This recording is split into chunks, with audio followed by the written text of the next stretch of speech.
The year is 472 CE. In the imperial mints of Ravenna, the striking of gold coins continues, a relentless, rhythmic clang that belies the true state of the empire.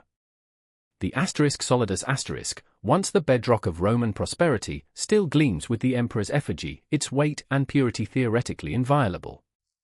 Yet, for all its outward splendor, a quiet rot has set in. Merchants in Alexandria quietly test the coins with a bite, looking for the telltale softness of an inferior alloy. Soldiers on the Rhine frontier grumble as their pay, technically in solidi, is often delivered in rapidly depreciating silver or bronze, or even in goods whose value is arbitrarily assigned. The gold, it seems, is increasingly for the inner circle, for tribute to barbarian warlords, and for the increasingly desperate maintenance of an image that no longer reflects reality. This is not the dramatic clipping of centuries past, nor the sudden, violent collapse of a currency. This is the slow, almost imperceptible erosion of trust, a confidence trick playing out in the hands of millions, each small transaction weakening the very foundation of the Roman world. Empires do not die randomly. They follow a predictable, repeating cycle, a pattern woven into the very fabric of their financial systems. The currency, more often than not, dies first. It is the ledger of an empire's health, and its debasement, its slow descent into worthlessness, is merely a symptom of deeper structural economic pressures. By the end of this examination, you will be able to recognize these silent warning signs, not just in the dusty annals of history, but in the subtle tremors of the present. The journey of an empire, like the ebb and flow of a tide, often begins with the rise on sound money. A stable, trusted currency, often backed by precious metals, fosters internal trade, encourages savings, and projects an image of reliability abroad. This initial phase, characterized by fiscal prudence and productive investment, allows for the accumulation of wealth and the financing of necessary infrastructure and defense. Rome, in its early imperial centuries, enjoyed the strength of the silver denarius and later, the gold aureus and solidus, both largely maintaining their metallic content for extended periods. This enabled the Pax Romana, a vast economic zone where transactions were predictable and disputes over currency rare. This stability was not an accident, it was the result of a deliberate, if sometimes ruthless, commitment to the integrity of the coinage. However, the very success of this sound money often leads to the next stage, debt-funded expansion. Empires, fueled by confidence, begin to stretch their reach, engaging in costly wars, ambitious building projects, and ever-expanding administrative apparatuses. These ventures are rarely paid for entirely by current tax revenues. Instead, they are increasingly financed by borrowing, often with the promise of future prosperity. For Rome, the constant need to secure vast frontiers, to quell rebellions, and to maintain an enormous standing army, estimated at perhaps 300,000 to 400,000 men by the 4th century CE, placed immense strain on the treasury. This was compounded by the increasing cost of maintaining the imperial court and the growing bureaucracy needed to govern such a vast domain. The issuance of new coinage, even if initially pure, was increasingly backed by the anticipated spoils of war or the future tax receipts of a growing populace. This mechanism is not unique to ancient Rome. The Spanish Empire, flush with silver from the New World, embarked on centuries of European wars, financing them through massive loans from Genoese and German bankers, pledging future silver shipments as collateral. When those shipments were delayed or insufficient, the empire repeatedly declared bankruptcy, debasing its credit along with its coinage. This brings us to the inevitable next step, debasement and money printing. When an empire's expenses consistently outpace its revenues, and the appetite for further borrowing wanes, the temptation to dilute the currency becomes overwhelming.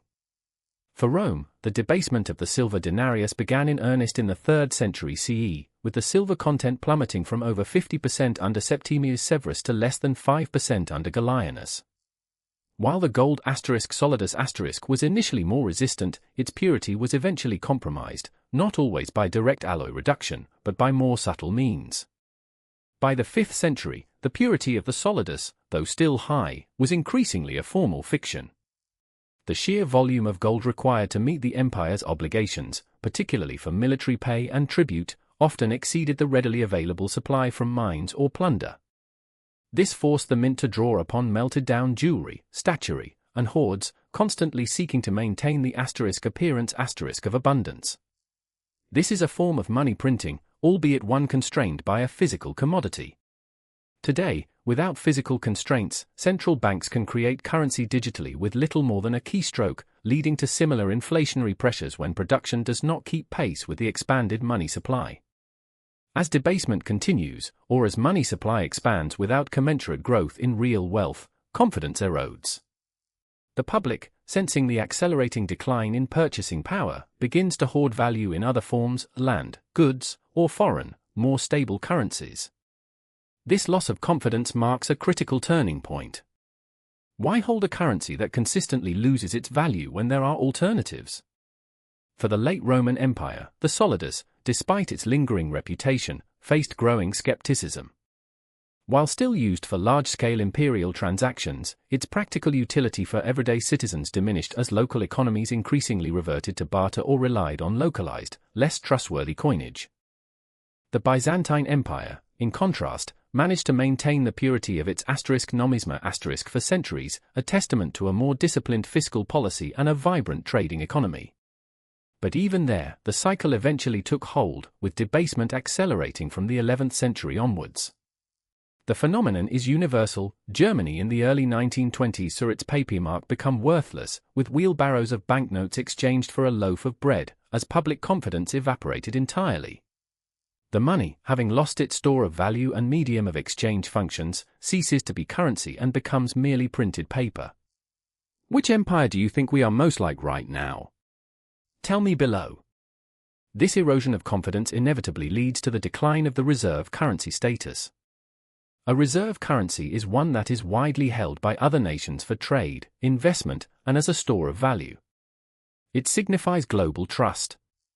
For Rome, the solidus held this position for centuries across the Mediterranean world. But by the 5th century, as the Western Empire fractured and its economic output declined, the solidus's influence waned beyond its dwindling borders. Barbarian kingdoms began to mint their own gold coins, often imitating the solidus but signaling an independent monetary authority. The demand for Roman gold outside the imperial system diminished as trade routes shifted and new powers emerged. This shift is mirrored in the 20th century handover of reserve currency status from the British pound sterling to the US dollar, a transition accelerated by 2 world wars that drained Britain's wealth and forced it to liquidate foreign assets, while the US emerged as the preeminent economic and industrial power, with its currency backed by gold under Bretton Woods. The shift was not instantaneous, but a gradual reallocation of trust and capital. Finally, the collapse and reset. The relentless pressure of debt, debasement, and lost confidence can no longer be sustained. The empire, financially crippled, can no longer project power, defend its borders, or maintain social order. The currency, having lost its backing and its utility, is swept away. This is not always a violent overthrow. It can be a slow, agonizing dissipation, a house built on credit gradually losing its structural integrity. The Western Roman Empire did not fall in a single day, but slowly unraveled over decades, with fiscal insolvency playing a pivotal role. The solidus, while still existing in the East, became a relic in the West, replaced by a patchwork of localized coinages, often of poor quality, or a return to a largely non-monetary economy. This reset is always painful, often marked by economic contraction, social unrest, and a significant redistribution of wealth. But from the ashes, a new system eventually emerges, often built upon a renewed commitment to sound money, beginning the cycle anew. Every empire, it seems, has believed it was the exception. They tell themselves that their unique circumstances, their unparalleled military might, or their advanced institutions somehow exempt them from the common fate. This belief is, in itself, a symptom. It prevents the hard choices necessary to avert catastrophe. It fosters a complacent adherence to policies that, while seemingly convenient in the short term, accelerate the empire's decline. It's the belief that the tide will always turn in their favor, even as the waters recede, revealing the shifting sands beneath their feet. The repeating pattern is clear: sound money fuels growth, which leads to expansion, often debt-funded. When the debt becomes unsustainable, debasement or money expansion follows, eroding confidence. This loss of confidence undermines the currency's global standing, ultimately leading to a collapse of the old system and a painful reset. To read the warning signs is to understand these stages and to recognize that the mechanics of money, unconstrained, will always follow this trajectory. The currency dies before the empire does. Subscribe to see the warning signs before they make the history books.